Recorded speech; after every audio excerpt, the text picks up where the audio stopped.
460 वर्ष तलर मंदिर एवं विपदपूर्ण अवस्था पुरी जिला पिपिली दांड मुकुंदपुर में रही गोपीनाथ देव मंदिर एवं मंदिर खसुची पत्थर कहुए ए मंदिर को 1566 मसीह निर्माण करा निर्माण करथिले ओडिशार शेष स्वाधीन राजा मुकुंद देव।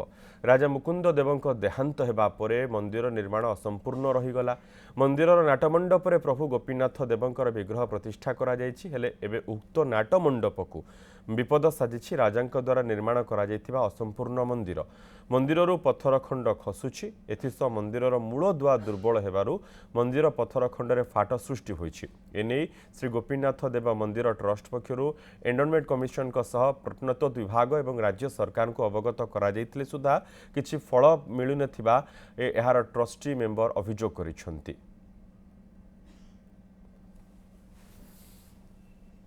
श्रीमंदिर सहित यार पर्व पर्वाणी नीति परंपरा से जड़ित श्रीमंदिर ता सहित साक्षी गोपाल गोपीनाथ मंदिर ये एकांगी भाव जड़ित।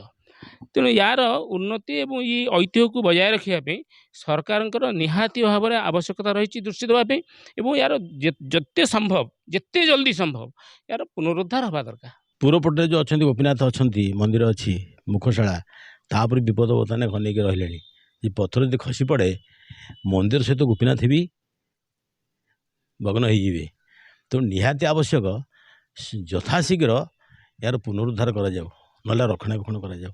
पुरातन मंदिर बर्तमान विग्रह उपर पड़ जाबार चान्स अच्छी ना यदि मंदिर करेंगे करंतु ना पत्थर काढ़ी व्यवस्था करंतु नकले ठाकुर विग्रह नष्ट हो पत्थर भी उपरू ए सप्ताह भितर 6-7 खंड खसिल।